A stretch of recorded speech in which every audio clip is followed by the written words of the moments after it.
सीताराम। जय श्री श्याम। तो भाइयों, इस मनुष्य के शरीर में ज्ञान का अपना ही विशेष महत्व है, शिक्षा का भी अपना विशेष महत्व है।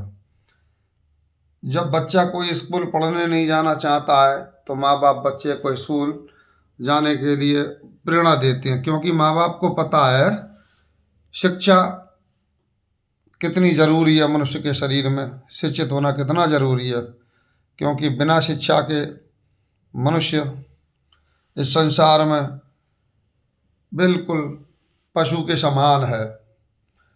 तो और इस मनुष्य शरीर का यही उद्देश्य नहीं है कि केवल हम इस शरीर को भोगों में ही भोगते हुए व्यर्थ में गवा दें, क्योंकि रामचरितमानस में एक चौपाई दी है इस शरीर के ऊपर ही, बड़े भाग्य मानुष तन पावा, सुर दुर्लभ सब ग्रंथ निगावा।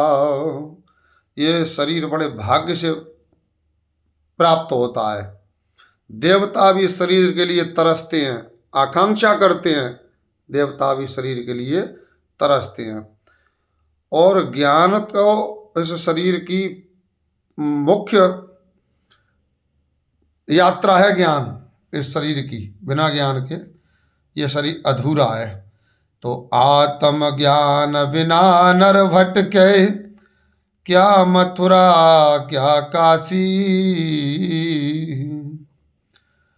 बिना ज्ञान के, बिना आत्मबोध के मनुष्य जीवन भर जन्मों जन्मों तक भटकता रहता है। तो जैसे ही इस शरीर की बड़ी विशेष महत्वता है, बड़ी विशेष इस शरीर का महत्व है, और ये मुक्ति का द्वार है। ये शरीर, इस शरीर के द्वारा आप भवसागर से, इस भवसागर से पार हो सकते हो।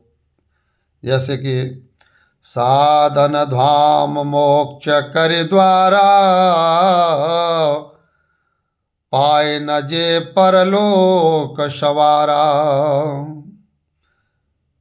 ये मोक्ष का साधन है शरीर, और इसको पाके अगर किसी व्यक्ति ने अपने परलोक को नहीं संवारा तो वो बड़ा अभागा है, वो बड़ा अभागा है, क्योंकि ये मुक्ति का, मोक्ष का साधन है। ये शरीर मुक्ति और मोक्ष का साधन है। इसलिए भाइयों, अपना आत्मिक कल्याण करो।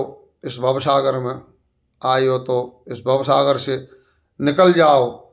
संसार बड़ा दुख का सागर है, और इस शरीर का यही उद्देश्य नहीं है केवल कि आप आए और आपने केवल ये भोगों में शरीर को व्यर्था ही गवा दिया।